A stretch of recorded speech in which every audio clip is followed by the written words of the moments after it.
when telling a story in improvisation, whether it's just telling a straight story or acting out a scene, there are really two ways you can make things more interesting. One is to advance the action, move it forward. One is to expand on what you're already doing. We're going to do a simple storytelling exercise to demonstrate how you can practice this very easily. We're going to tell a story working together, each of us contributing one sentence at a time. Sure.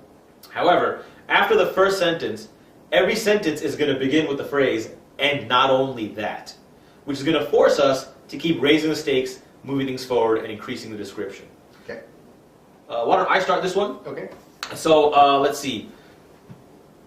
One day, Stephen walked out of his house and he saw a huge accident had happened. And not only that, there had been bodies strewn all over the sides of the road. And not only that, but one of those bodies happened to be his long-lost brother. And not only that, those brothers had been disenfranchised for a long period of time, and this was the first he'd seen him in years.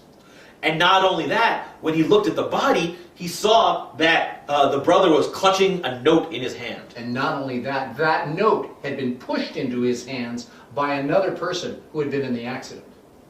And not only that, but that other person was still standing there watching the scene unfold. And not only that, while watching the scene unfold, unbeknownst to many, a gun was tucked in his back pocket.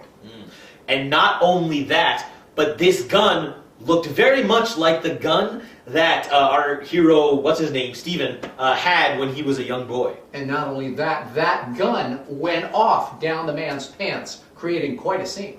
All right, and so on and so on. Now, this is another one of those games where, because the phrase "and not only that," by its nature, raises the stakes, is not going to end the story. So you just kind of have to let it go at some point. A little bit of a yes-anding going on there. Yeah, this is a variation on yes and.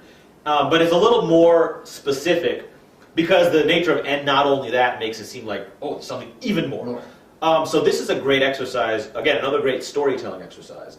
To tell better stories, a lot of stories, especially professional speakers or anyone giving a presentation, the stories seem a little flat, like nothing really happens. If the speaker would simply, at least in their head as they're writing the story, add "and not only that," it would really ensure that the story kept moving. Agreed.